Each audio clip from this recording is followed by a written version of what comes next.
Olá, tudo bom? Bom, para quem viu minha apresentação, estou começando agora o canal e vou abordar o primeiro assunto. Esse primeiro assunto é como eu me tornei ateu e onde, né? Eu estou usando aqui como referência Bíblia Interlinear, tá? N. Gillard, eu acho que essa é a pronúncia. E vou falar sobre Gênesis, o princípio de tudo, né? O princípio, pelo menos, da religião que eu pretendo abordar, né? Principalmente a religião abraânica, judeia, cristã, digamos assim, mas não se esqueça, eu vou explicar isso mais para frente em outro vídeo com mais detalhes. O Deus abraâmico, ele é Deus de mais de uma religião, tá? Não apenas a religião católica. Para quem ainda não sabe, eu vou explicar logo mais. Mas agora eu vou falar sobre o porquê eu me tornei ateu. Bom, o motivo foi bem simples, né? Conforme você começa a fazer a leitura de Gênesis, você fica com mais questionamentos do que respostas. E por que questionamentos? Porque Gênesis, ele é um livro que ele foi escrito há muito, muito, muito, muito tempo, né? E a origem dele, a gente já tem certeza mais ou menos o que foi usado, né, para se escrever Gênesis e por que que ele ficou tão cheio de falhas. Falha de escrita, falha lógica, falha qual, qual for, né? Os religiosos dizem que são mistérios, mas não são mistérios. A questão é bem simples, né? Eu lembro que o primeiro questionamento que eu tive na aula de catequese foi com relação aos filhos de Adão e Eva. Porque eu lembro que na primeira aula, se eu não me engano mesmo, falando sobre Gênesis, se diz sobre Adão e Eva, como se desenvolveu e tudo mais, né? Aquela questão dentro do paraíso. Só que, aliás, do jardim, né? Só que depois eles foram expulsos, saíram de lá, tudo mais, e tiveram filhos. E os filhos tiveram esposas e tudo mais. E ficou muito nebuloso, e ainda é nebuloso, porque se eles são os primeiros, né, seres, os primeiros humanos da história, de onde vieram esses outros humanos, né? E aí vem toda uma questão religiosa, teológica, né? Muitos vão dizer, não, realmente eles, como qualquer nova nação, né, de qualquer espécie, de qualquer bicho, há um relacionamento entre eles mesmo e o começo é exatamente esse. E outros vão dizer, não, mas isso é sentido figurado, não pode ser levado ao pé da letra. Eu concordo plenamente sobre o sentido figurado, que não pode ser levado ao pé da letra. Só que tem um porém. Se não pode ser levado ao pé da letra a um sentido figurado, por que Deus também não é um sentido figurado? Então, ver o peso, né, da questão, como ela fica, é mais ou menos assim, tudo aquilo que você tenta se questionar dentro de Gênesis, acaba que você vai acabar se questionando sobre o próprio Deus, sobre a própria divindade, né? Esse é apenas um, mas aqui eu vou começar uma leitura aqui, só para situar melhor, né? No princípio, criou Deus os céus e a terra. E a terra era sem forma e vazia, e trevas sobre a face do abismo, e o Espírito de Deus se movia sobre a face das águas. Bom, o que é interessante, né? Para você que leu, mas nunca prestou atenção, a gente vê um Deus criador que cria o céu e a terra, mas a água já estava lá.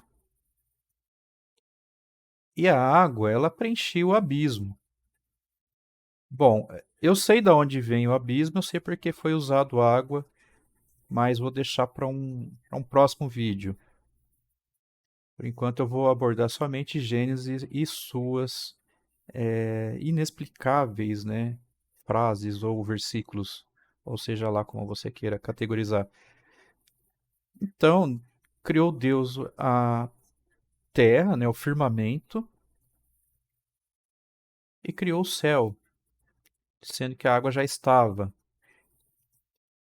E aí, mais uma vez, mas isso é sentido figurado, porque essa criação, ela diz somente ao mundo dos israelitas, da Palestina, é somente aquele trecho de terra, né? Ele não está criando o mundo, não está criando o universo, não está criando nada além daquilo. Então, mais uma vez, a gente volta na questão do sentido figurado. Tá, mas se isso é figurado, será que esse Deus é um Deus mesmo? Ou será que é apenas uma história para criar uma tradição, criar uma cultura? Mas aí vamos mais para frente. E disse Deus: haja luz, e houve luz. Viu Deus que a luz era boa, e separou Deus a luz da treva. E chamou Deus a luz dia, e a treva ele chamou noite. E foi tarde, e foi manhã, o dia primeiro. Vou dar mais uma pincelada aqui para frente.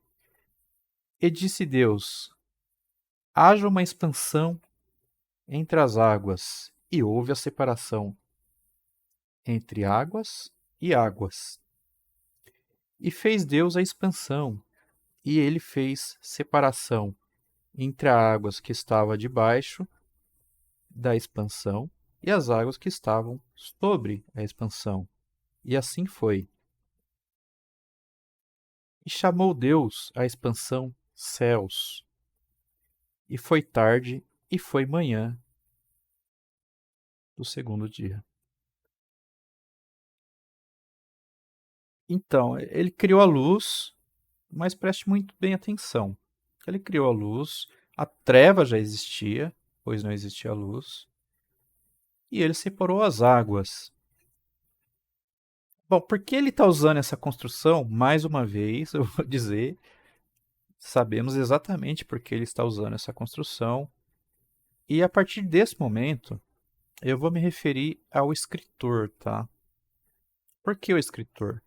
Porque ele está escrevendo e não imaginava ele que essa escritura, esse livro, né, fosse de um sucesso tão grande, né? Ele imagine que ele está escrevendo lá, foi bem pago para isso, foi bem pago para talvez criar a história, eu acredito que sim. E ele tinha lá um contrato, seja lá com quem for, para preencher, né, muitas e muitas páginas, ou seja, qual a unidade métrica da época, de escrituras. Aí você vai me dizer, né, você religioso, mas isso foi uma inspiração divina, né? É Deus ali que está inspirando o escritor. Bom, se Deus está inspirando o escritor, e eu só posso falar que essa é uma inspiração não original, como eu disse, eu vou explicar num próximo capítulo, né, num próximo vídeo,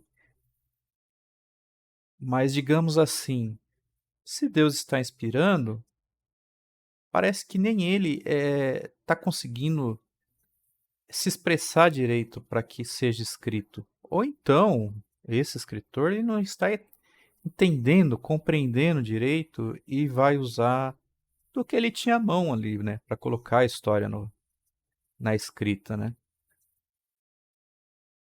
Mas lembre-se, criou a luz primeiro. Existia a luz e existiam as trevas. Muitos vão dizer também, não, mas essa luz é Deus. Se essa luz é Deus e já existiam as trevas, quer dizer que Deus não preenchia o todo com a luz. Isso vai ter muitas implicações futuras, né, se você continuar a leitura da Bíblia. Por mais que eu tenha ficado ateu já no Gênesis, eu continuei a leitura, tá? Eu fui bem longe, digamos. Li muita coisa de Bíblia. Eu acho que eu li a Bíblia umas 3 vezes na minha vida já. E a luz não completava, né? Parece que não é uma visão cósmica, não é uma visão cosmológica, não é um universo, né, que está sendo criado. A luz não preenche o universo. Primeiro era a treva. E outra coisa, vamos dar uma avançada aqui no texto.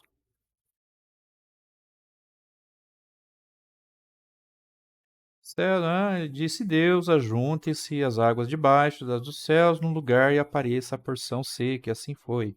E chamou Deus a porção seca terra. E o ajuntamento das águas ele chamou mares. E viu Deus que era bom. E disse Deus: produz a terra erva, planta, que dê sementeira, árvore frutífera, que dê fruto, segundo a sua espécie, cuja semente está nela, sempre tema. E assim foi. E a terra produziu vegetação,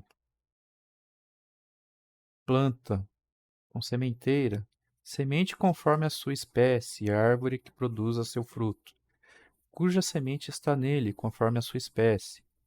E viu Deus que era bom. E foi tarde e foi manhã, o dia terceiro.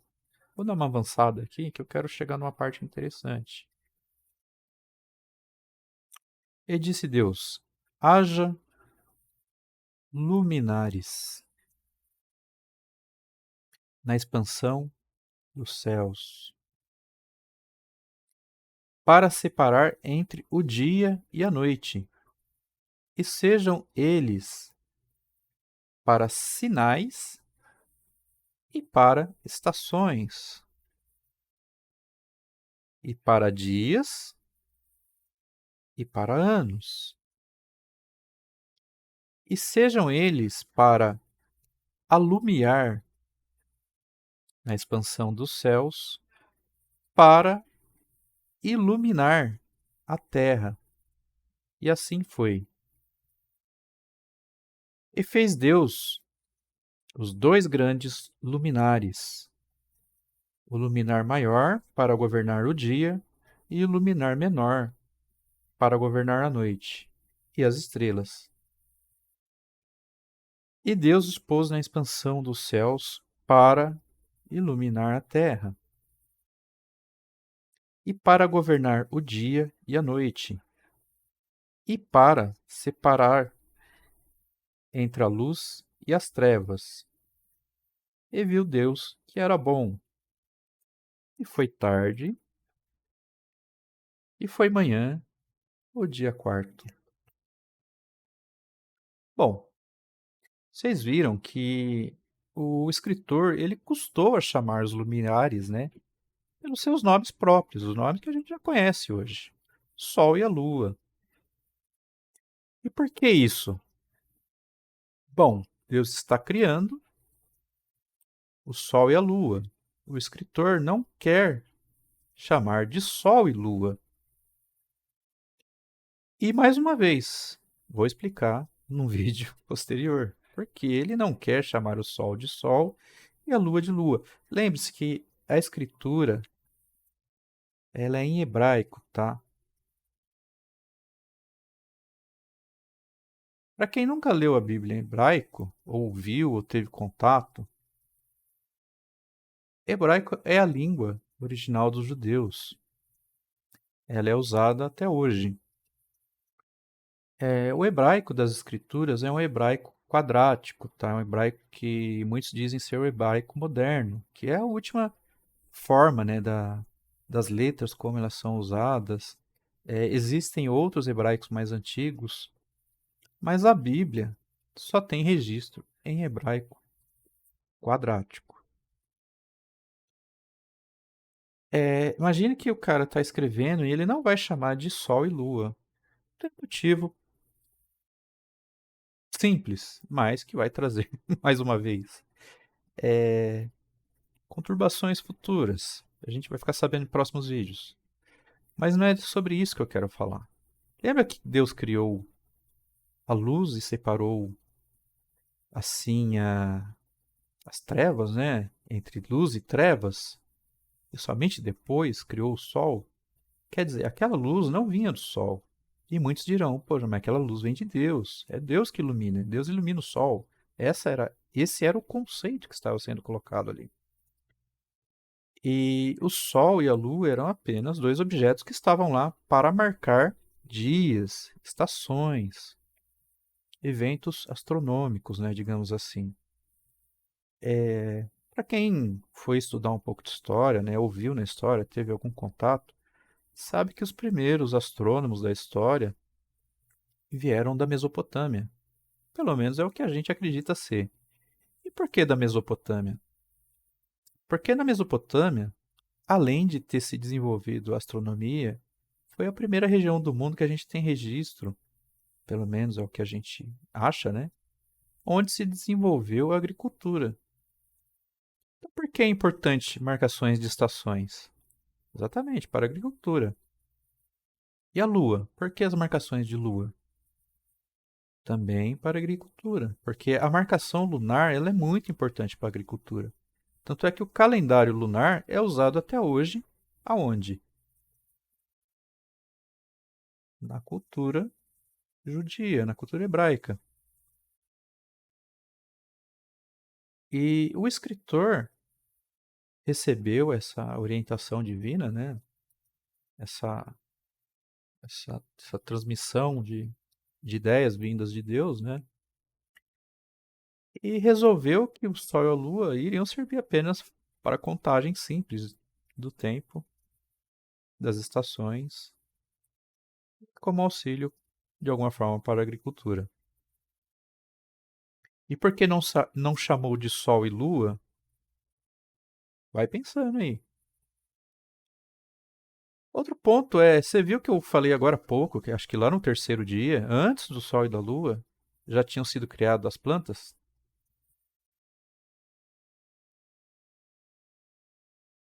A gente sabe que plantas fazem fotossíntese, né? Que por mais que as plantas consigam viver sem o Sol, elas são muito dependentes do Sol. A gente sabe que o que realmente ilumina o planeta é o nosso Sol, né? Não tem outra luz que ilumina nosso planeta. Luz que eu falo, luz real, tá? Luz, energia, luz que também é matéria, né? É, não tem nenhuma divindade iluminando, a não ser que seja em outro plano aí que você esteja imaginando, né? Mas voltamos. Ah, mas isso é um sentido figurado, não pode ser levado ao pé da letra. Eles não tinham desenvolvimento científico ainda para chegar nessas conclusões.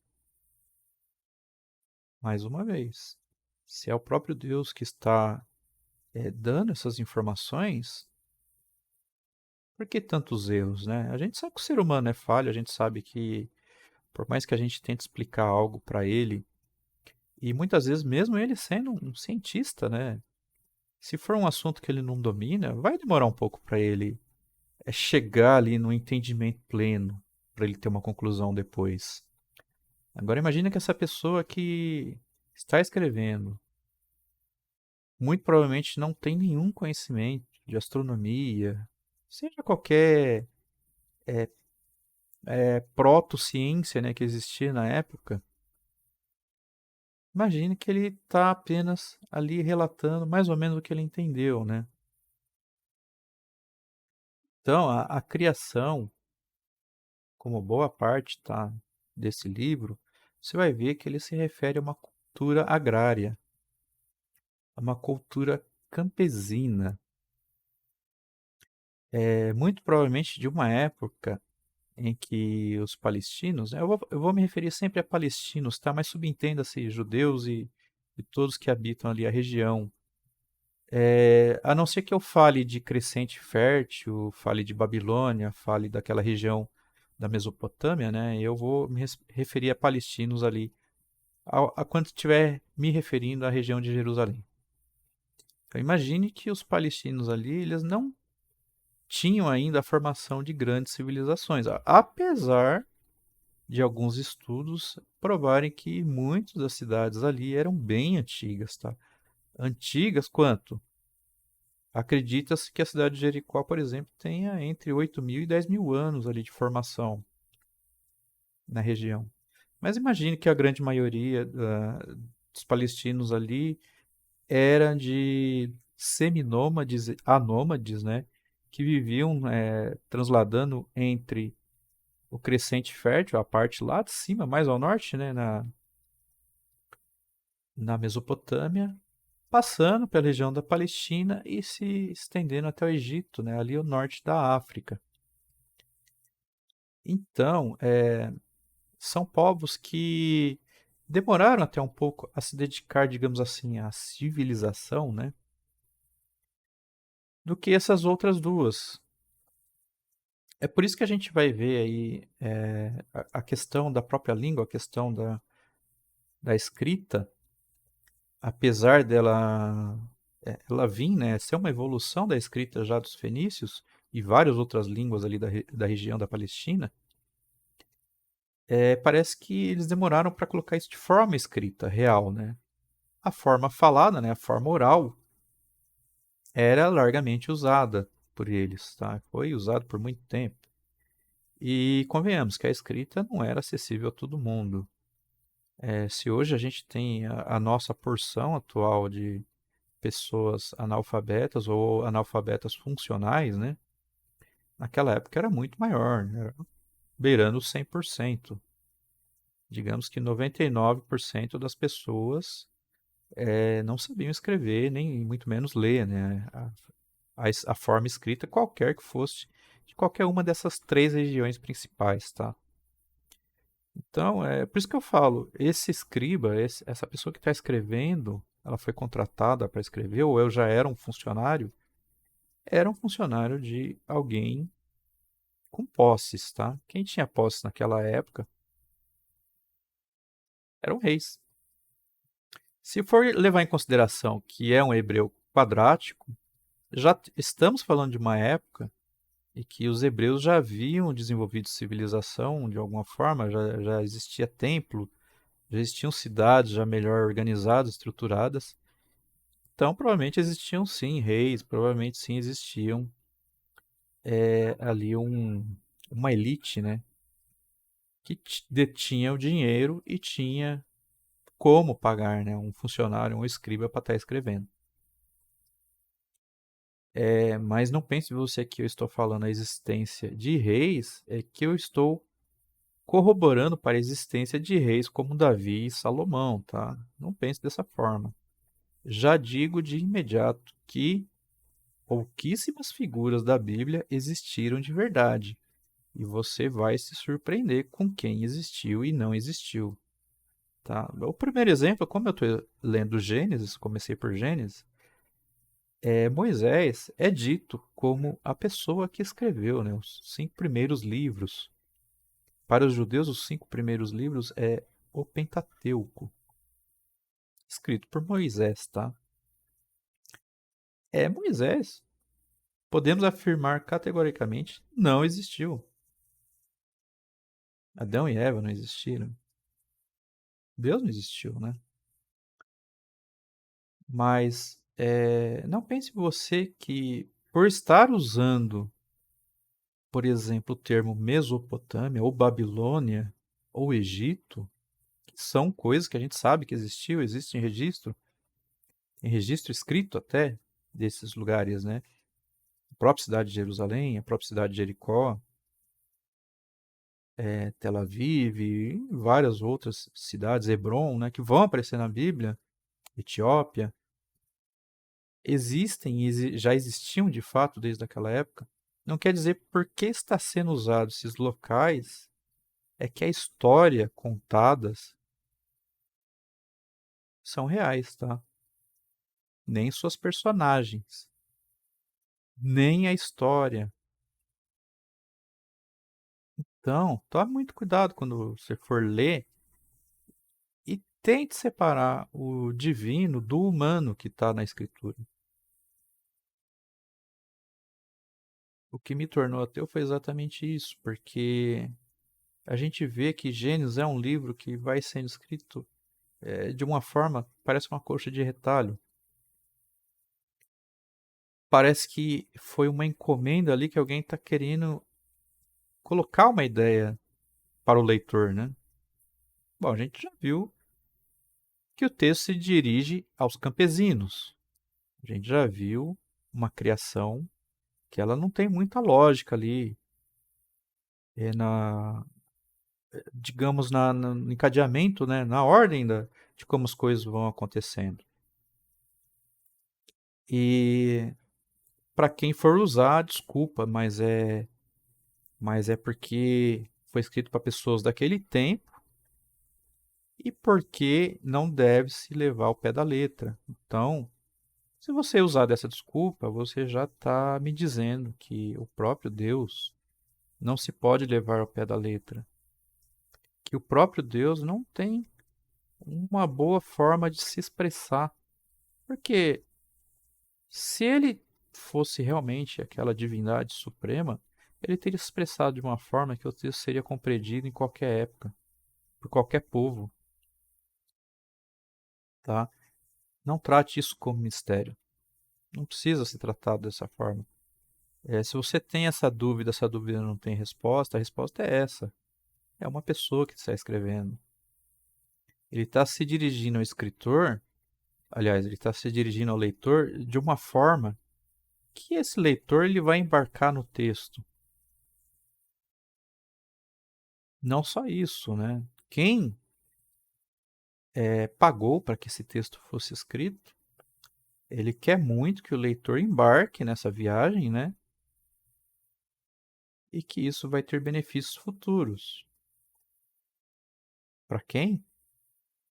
Ué, se eu estou pagando para alguém escrever algo e estou dizendo para quem é o público-alvo, você imagina, né?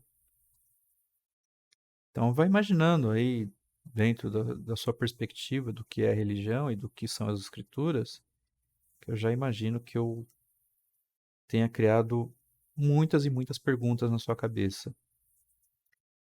E olha, a gente consegue dar muitas e muitas respostas, tá?